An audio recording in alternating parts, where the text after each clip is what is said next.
శ్రీజ? అసలు మీ ఇద్దరి మధ్య ఏమైంది శ్రీజ? అదే నాకు అర్థం కావటం లేదు. తెలుసుకోవాల్సిన అవసరం కూడా నాకు లేదు. ఇదిగో, నాకు ప్లాట్లు అమ్మి పెట్టినందుకు నేను శ్రీకృష్ణకి ఇస్తున్న కమిషన్ తీసుకో. ఈ డబ్బుతో ఊరేగమను. చిచ్చి, అలాంటి కక్కుర్తి క్యాండిడేట్ ని ఫస్ట్ టైం చూస్తున్నాను. చూడు మోహన్, అప్పట్లో శ్రీకృష్ణ చుట్టుపక్కల ఉన్న అందరికీ హెల్ప్ చేస్తున్నాడని విన్నప్పుడు గ్రేట్ అనుకున్నాను. అదే హెల్ప్ నాకు కూడా చేసినప్పుడు గొప్పగా ఫీల్ అయ్యాను, ఇంత గొప్ప ఫ్రెండ్ దొరికినందుకు. కానీ ఆ సహాయాలన్నీ వడ్డీల కోసం, వచ్చే కమిషన్ల కోసం అని తెలిసాక తానెంత కమర్షియల్ మైండో అర్థమైంది. అలాంటి వాడిని ఫ్రెండ్ అనుకుంటే ఆ మాటని అవమానించినట్టే అవుతుంది. చూడు శ్రీజ, శ్రీకృష్ణ చేసే ప్రతి పనిలోనూ ఓ అర్థం ఉంటుంది. అయినా ఎలాంటి పరిస్థితుల్లో తన మాట అనాల్సి వచ్చిందో మనకు తెలియకుండా మనం తప్పుగా అర్థం చేసుకోవడం కరెక్ట్ కాదు శ్రీజ. నీ ఫ్రెండ్ అని నువ్వు వెనకేసుకురావద్దు. అంతెందుకు, ఆ రోజు మీ ఆఫీస్లో శ్రీకృష్ణ దగ్గర గీత అప్పు తీసుకున్నప్పుడు నీ దగ్గర ఉన్నప్పుడే ఇవ్వు, వడ్డీ కూడా అవసరం లేదు అన్నాడట.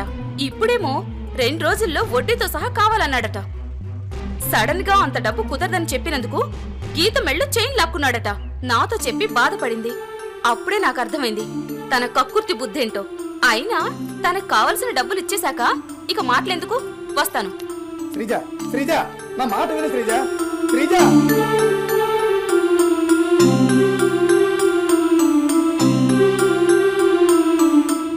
నీ పేరేంటి బాబు? గిరి గిరి గిరి. అన్ని గిర్లు ఉన్నాయేంటి? అది ఒక్క గిరే బావగారు. కాకపోతే మా వాడు ఏం చెప్పినా 3 సార్లు చెప్పడం అలవాటు. అందుకే ఒక్క గిరిని 3 గిరిలు చేశాడు. ఓహో, అర్థమైంది. మా అమ్మాయిని ఏమైనా అడుగుతావా? పేరేంటి పేరేంటి పేరేంటి? Sreeja. Super super super. Sreeja, ఒకసారి లోపలికి రా.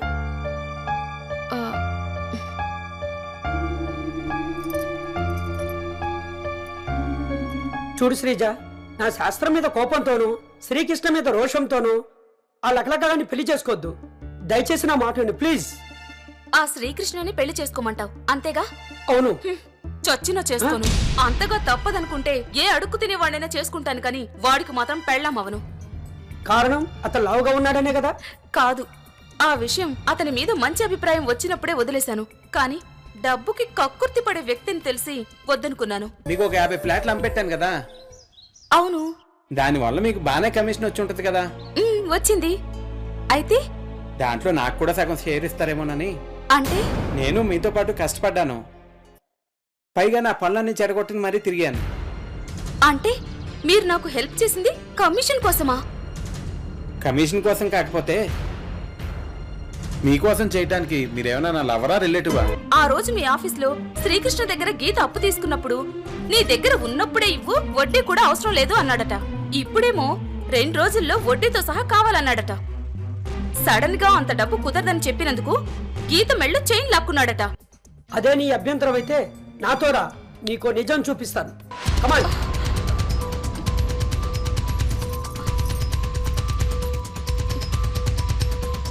ఎక్కడికి ఎక్కడికి ఎక్కడికి? దాని మొగుడు దగ్గరికి. For more updates, like, comment, subscribe to our channel. Hey darlings, గంటని click చేయడం మర్చిపోకండి.